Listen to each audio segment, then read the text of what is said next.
Okay, hello and welcome back to Feed the Beast. We are on episode 2 now, and a few things have changed since the last episode, the first episode. A few more trees have disappeared, as you can see. A few more people have joined the server, and one of them decided to destroy a lot of trees, which is fun. I've done a bit of sorting. We've now actually got a bit of a sorting-ish system kind of set up there. Look at the diamonds. So many diamonds. Yeah, got a bit of that. A few upgrades, basically chests, energetic infuser because I made a jetpack from the Simply Jetpacks. Now, I would make that on camera, but to upgrade it, you basically have to make a new one with that one included, so I will show you when I upgrade it next time anyway. We've upgraded this to a hard energy cell, nothing particularly fancy, just a load of invar, and then down here to get more stone and things, been mining out. And then if you go down right to the very bottom at level 12, the reason why we have so many diamonds is because between Patrick's base over there and Alex's base over there, we have made tunnels using a hammer, the hammer that we were given by Paddy last time, which you can see is almost dead. But we made tunnels all the way over there and all the way over there. Okay, now for this episode, what I have hopefully planned out well enough, I have no idea, that's not where I want to go. I have no idea how close we are underneath here. Oh wow! Huh. Well then, that actually works. That's not too bad. Okay, let's get our hammer again and a shovel. Okay, so this is right below the energy cell. Now what I want to do is get a decent amount of power. And the best way to do that, especially early game, it's a bit overpowered and it's a little bit of a kind of a cheaty way of doing power. Even I think it's a bit too overpowered, but I don't care. I don't care. This server is about having fun. This is not about making sure that we do things the difficult way. So what we're going to do is clear out this area here, and we are going to make ourselves a big reactor. That is what's going to happen this episode. And depending on how much time we have left after we've made the big reactor, we might go and have a look and see if we can make a quarry as well, because this big reactor is going to chuck out a lot of power, and we might as well take full advantage of that. So if we go right underneath, which is here, that's not going to be enough room still, is it? No. Let's just go one more out, and this should be fine. We're only going for a real tiny small baby reactor. Now the good thing is about these reactors is that they are pretty fuel efficient. They don't require any coolant. They can never overheat, unless they've really updated it since the last time I played it. And they chuck out a poop ton of power, really. Almost too much, really. It's almost a bit stupid how much power they do create. I know that in the last mod pack we played, I had... let's get a torch down. Last mod pack I played, I had one which was pretty big, and it powered my entire base for a long time, and I only really had other power sources just for fun. I know that now it's harder to find the materials to make it run, and it's harder. I think each material makes less energy as well, so they have nerfed it a little bit, but they've actually made it easier to make the reactor itself, so we'll have to see. This yellorium right here, all of these things, this is our energy source. One of these makes a lot of power, but what you find these all over the place. I've been doubling them obviously with our little setup here, and also uranium. If you put uranium in the top, when it gets ground up, it turns into yellorium dust, which you can then smelt down, make into yellorium ingots too. I've been given donations as well, because other people don't really go into big reactors. They know that I have in the past, and so they've been kindly giving me some Uranium, anything they find, I don't know, maybe there'll be some more as well, but we've got plenty here for a long time. To make big reactors, if we type it in here, right, we need one reactor controller. For the first one, we're only going for a very small one, so we need one reactor controller, one reactor control rod, 2 uranium fuel rods, and then reactor casing. I don't know how many exactly, we'll figure it out. Reactor access port to put the fuel in, reactor coolant port, we won't bother with that. This is for if you want to turn the power you're making, instead of using it in making power, you can make it into steam, and it will be basically a steam generator which you can then put into this turbine, which is even more fuel efficient, but we can't do that, nowhere near that stage yet. So we want 2 of these, one to pull fuel in and one to pull the excess, like this cyanite. Once this burns out, it becomes cyanite, and we want to pull that out. And then we fill in the rest with glass, apart from a power tap where we get the power out from. Makes sense? Okay, let's try. Now, what do you need for a reactor controller? 2 uranium ingots, reactor casing, redstone, and diamond. So we need to make reactor casing, which is uranium, graphite, and iron. Just so happens I happen to have uranium, graphite, and iron right here. Now, it requires a fair amount of all of these, so let's just grab that for now. Right, so if you click on the reactor casing and then you shift click on this, it pulls all of the things into the crafting station for you, and that works with anything. I think any crafting terminal or station, table, anything like that. I think it all works. Right, so now we need, let's just grab some of all of this and just have it on our hotbar. Okay, so we've got reactor casing. Let's make a reactor controller. We need redstone, which will be here, and a diamond. So 1 reactor controller. So then we need 1 control rod, which is one of these, which we need 1, so we don't want all of this. We need a power tap, which requires, where is it, that one? Reactor casing and 4 redstone, so we need to get 4 redstone. Power tap. Okay, we need some of these, which we might even have enough. We only need 2. This really is a tiny reactor. This won't make much energy, but enough for what we need for a fair amount of time. We need 2 of these, chests and pistons. So we might have some chests. We don't have any pistons though. So let's make some. We need 2. Is it 2 pistons? Yeah, we just need 2 pistons. Okay. So we have the iron already on us. Jump back. We need some of this, and we need some wood. So we can do the same again. If you go to this, that's not what we wanted. This, and then you click on piston. You can do exactly the same with this, and you can make 2, and then you can go to this and 2. There you go. So now we have the way of controlling it. The place where the fuel is stored, the way to control the fuel inside the machine, the way to access the power it makes, the way to put the fuel in and get the excess out, and the containers. I think that's all we need. So let's dump this. I made way too much graphite. Damn, that's... You make graphite by smelting down charcoal or coal, so that was a waste of coal. Luckily, I think we have a fair amount of coal, so we're good.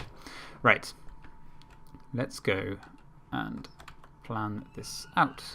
Spooky noises. Okay, so we need 3 by 3. So this is the center. Yes, it is. There's our base. That's the base for our little reactor.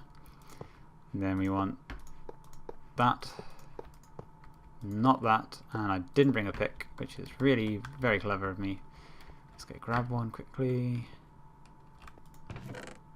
Steel pick will do. It's almost dead, but it should be okay for this. Whoop. Right. We didn't actually make any glass. We will make some in a second. Okay, so you want that through the middle. do we want it maybe a bit higher? We could go one higher. Let's go one higher. Ooh.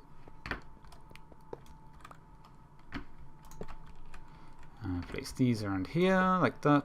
Da, da, da, da. Right, we'll place down the rest of it whilst we wait. Okay, so we need a way of getting fuel in and out. So you can set this one to inlet mode, this one to outlet mode. And then we need a way to control it, which is that. And then we need a power tap, so the energy will be coming out here. And then that is it. On the very top, we put that one above these fuel rods. So let's go and make one more fuel rod and some glass, and we should be good to go. So let's grab some Yellorium too. We're going to need some of this anyway. So we need some glass, which requires glass, that makes sense. Which I put here. Okay. What am I making? We need one more of these. And then, how many do we need of these? I'm not entirely sure. We can come back and make some more if we need more. Right.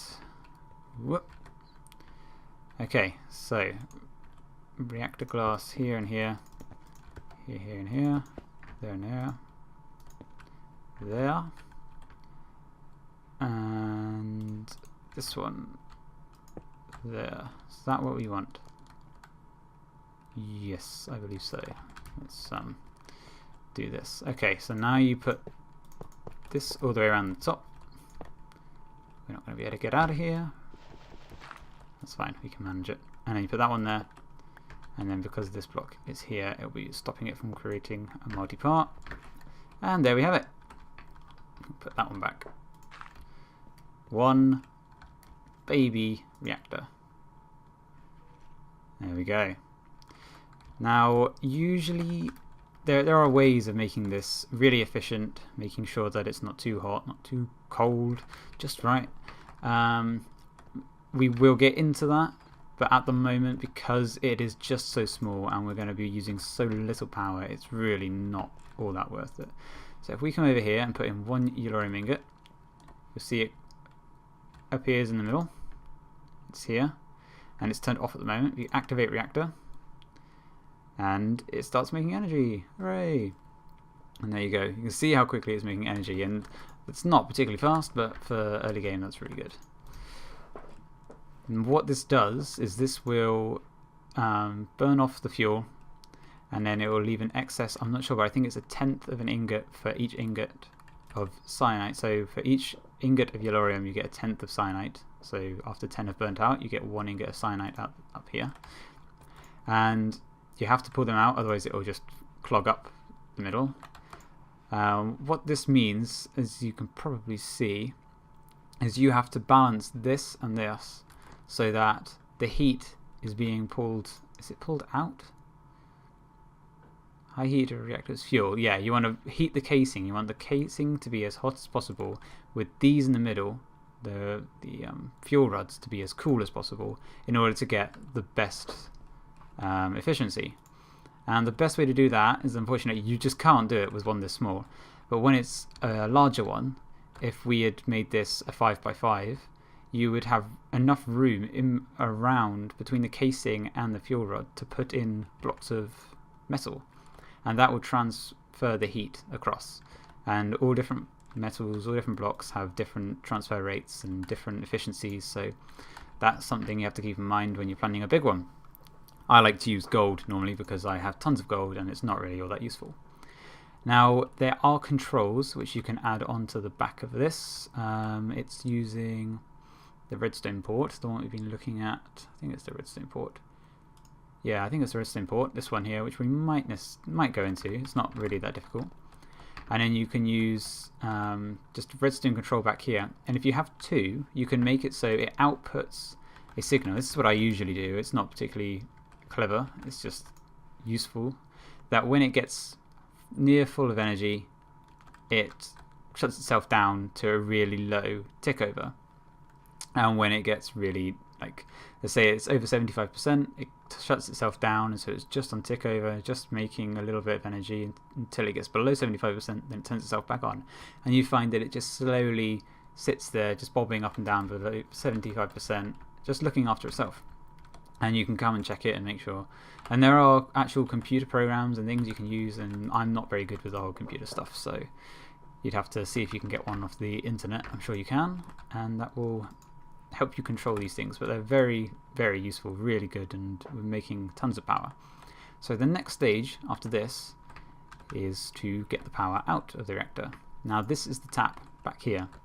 And now the best way, I'm not sure if it's still the case, but there was before a bug where things like big reactors and the survivalist generators, as you saw above, they wouldn't output into machines directly, and sometimes, I'm not sure if it was the case with the big reactor, they wouldn't output into the Ender IO energy conduits. Whereas this, that was easily fixed, but you could just use an energy cell and get the energy cell to then transmit from this into the conduits. I like to have an energy cell on the back anyway, so then not only have you got this internal buffer, but you've got an energy cell on the back, which is filling up with power.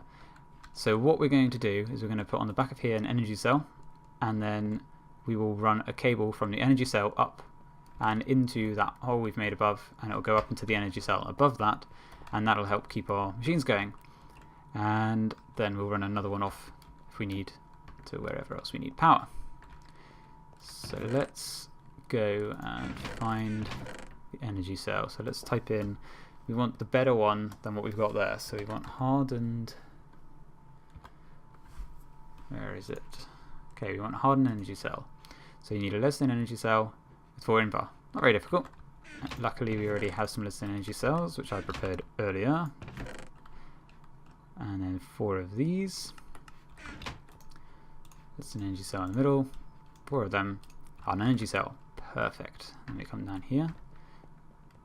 Patrick's on the server. Chuck that one on there, and it says 10 because it's not accepting power on all sides. There we go. Look at that. Look how quick that fills up. See, we have a little bit of cyanide down there. Power is draining out of this and filling up this. So what we need now is a way of getting the power out of that energy cell. We want the top, the top to be output. So if we go and find, hello there, we will go and see, we'll chuck this stuff back in here because we don't need it, and that stuff all in there because we don't need that either. Right. What we do need is a energy conduit. Okay, so let's type it in. These things here, they transmit for energy at different rates. This one is the lowest one, it's the lowest tier, it's easiest to make. What do we need for conduit binder? Okay, so you need binder composite, which is sand, gravel, and clay. Not too bad. Gravel, sand, and clay. So let's just make a couple because I know they go a long way. Whoop. And then 1, 2, 3. Look at that, 24. Let's make some more actually anyway because we're going to use quite a few of these. Over time, there's no point in beating around the bush. We will be using a hell of a lot of them. Sand came from there, gravel came from there. Chuck that in there, and that will quickly smelt up. We'll have quite a few out of that. I think each one of these, is it 4? It turns into 4. Let's have a look. Yeah, 1 binder composite is 4 conduit binders. Okay, so in the meantime, we need to make some conductive iron, which is just iron and redstone. So let's get some redstone. Let's just get 12 and 12 of these, because we will be using a lot of these wires at some point anyway. So how are we looking? 24. That's all we need really. So if you change this to alloys only, You can put your iron and your redstone in, and it'll cook up. Wow, that's making so much. You can put that up there again, and that'll automatically get fed through when I change this back. So I will let this smelt up, and then I will be right back. Okay, and it's done. So now we can change this back to furnace mode and let that stuff continue cooking, because we'll want some more later on anyway, I'm sure. And if we do that and then do this, we get lots and lots of cables. Lovely. Chuck that stuff up there. Okay, and then all we have to do is run this. I don't need this anymore. Oh, that's so much power. It's such a shame to get rid of that power. I don't know if it will retain its power. I hope it does.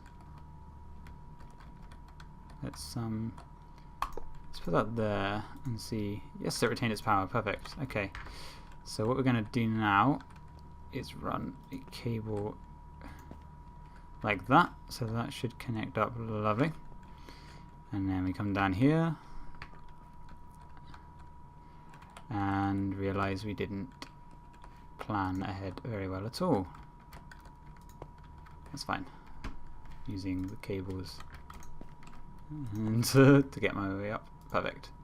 Right, so bring that across to here. And that down to there. Okay, and we can get rid of these cables.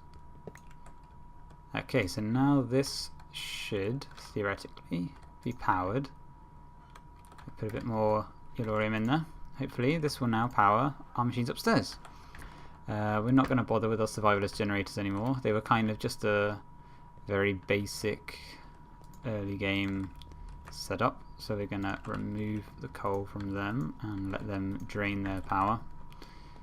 And we'll put the coal away in here, because the coal is worth more now than the power they're making. And they're filling up because we're using power less. That makes sense. Okay. So yeah, what we don't actually need now is that one there. So do we have that nice looking? Yeah, we can. Oh. Oh. Bugger. Never mind. Okay, so what we've got now is we've got loads of power. Happy days. We can easily keep this going. You see how many binders that made? Tons. Tons and tons and tons. And we haven't even finished yet, my word. Okay, so let's go and chuck 4 more of these in there. That'll see us going for a long time. And then we are pretty much good.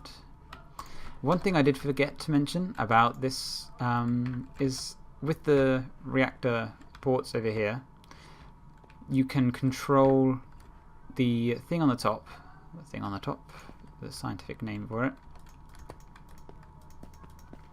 this thing here, and you can control how far in it is. Now the higher, the further in, the higher the percentage here, the less reactions can occur in the reactor, which means that it reduces the amount of power it makes, but it also reduces the amount of fuel it takes up.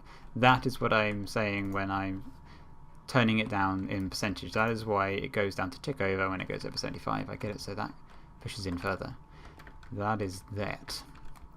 Okay, so this should all be done. Hunky-dory, there we go. And one last thing I want to do before we wrap up the episode is make one piece of equipment that we need, which we should have made a long time ago, a crescent hammer. Tin and 3 iron. Really easy to use, really easy to make. 3 iron, 1 tin. Tin, 1, 2, 3, 1 crescent hammer. This is your mainstay tool for all of Ender.io. Not necessarily Ender.io as much, but definitely thermal expansion, and it works with Ender.io too, until we can get a Yedda wrench, in which case we will upgrade to the Yedda wrench for both then. But we will stick with the crescent hammer for now. Okay. Now off camera, I'm not sure if there's much I can do other than do some mining. Yeah, I don't think there's really much I can do. I will finish off this floor and I will try and make the room down there look a little bit better. Other than that, we are looking good, and I think we're about ready to start trying to set up a quarry. Luckily we have tons of diamonds over here. 46 diamonds, and we only need 11 to make a quarry. So we will be fine. We can make loads of gold chests. And do we have enough gold? Yeah, we've got enough gold. And we can get the quarry feeding into that. Okay, thank you very much for watching. I hope you enjoyed this episode. And we will definitely be expanding our operations next time. So I will see you in the next episode. Bye bye.